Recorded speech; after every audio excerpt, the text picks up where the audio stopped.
পিরোজপুরের মঠবাড়িয়ায় জ্বালানি তেল মজুদের দায়ে এক ব্যবসায়ীকে ১৪ দিনের বিনাশ্রম কারাদণ্ড দিয়েছেন ভ্রাম্যমাণ আদালত। জব্দ করা হয়েছে বিপুল পরিমাণ জ্বালানি তেল।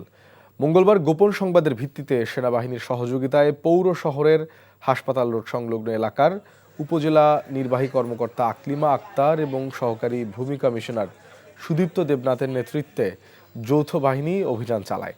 এ সময় আমিরুল অয়েল সাপ্লায়ার্সের স্বত্বাধিকারী শামীম হাসান খানের নিজ বাসভবনের নিচ থেকে ১,৬৮৩ litre diesel, petrol ১২০ litre, kerosene ২৬৩ litre এবং ১০ লিটার অকটেন জব্দ করা হয়।